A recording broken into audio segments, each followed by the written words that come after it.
سے یہ پوچھنا تھا کہ یہ وفار سیج یا ایسی گھریلو کمپنیاں بنی ہوئی ہیں جو انٹرنیٹ پہ کام کرواتے ہیں، مطلب اس سے جوائن کرنا پڑتا ہے، پہلے پیسے لگانے پڑتے ہیں، پھر آگے سلسلہ چلتا رہتا ہے، پیسے آتے رہتے ہیں. کیا ایسی کمپنیوں میں کام کرنا جائز ہے یا اسلام کے خلاف ہے؟ یہ شریعت جائز ہے یا ناجائز ہے؟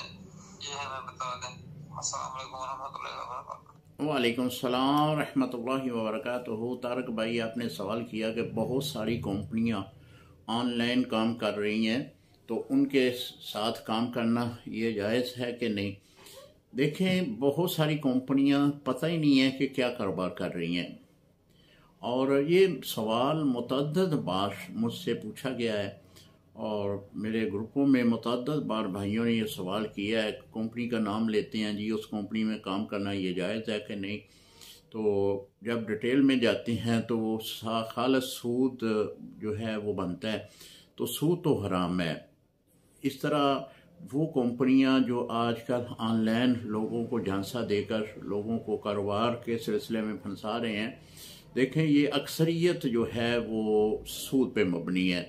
ان سے ہر ممکن بچیں آپ، کیونکہ سود جو ہے اللہ اس کے رسول کے ساتھ کھلی جنگ ہے. اور اگر وہ شراکت کے اوپر اپنے کاروبار کو رکھتی ہیں، مثال کے طور پہ آپ 1 لاکھ روپیہ ان کو دیتے ہیں اور کہتے ہیں کہ 1 لاکھ روپے میں ہمارا کام کرو اور جو نفع ہوگا ہم آدھا آدھا کر لیں گے، تو وہ 1 لاکھ روپے آپ سے لے لیتے ہیں، جو بھی نفع ہو وہ آدھا آدھا کر لیں. یہ تو جواز کی صورت ہے. لیکن آپ کو پتہ ہی نہیں ہے کہ کمپنی کیا کر رہی ہے، کمپنی کس طریقے سے آپ کو نفع دے رہی ہے، کس طریقے سے آپ کی رقم میں آپ کو اضافہ کی صورت میں مل رہا ہے. تو لہذا یہ بہت ساری کمپنیاں سود کے اوپر کام کر رہی ہیں. ان سے بچیں. یا تو یہ اپنی جو بھی پالیسی ہے اس کو واضح کریں کہ یہ ہمارا طریقہ کار ہے، پھر اس پر تو فتویٰ دینے میں آسانی ہوتی ہے.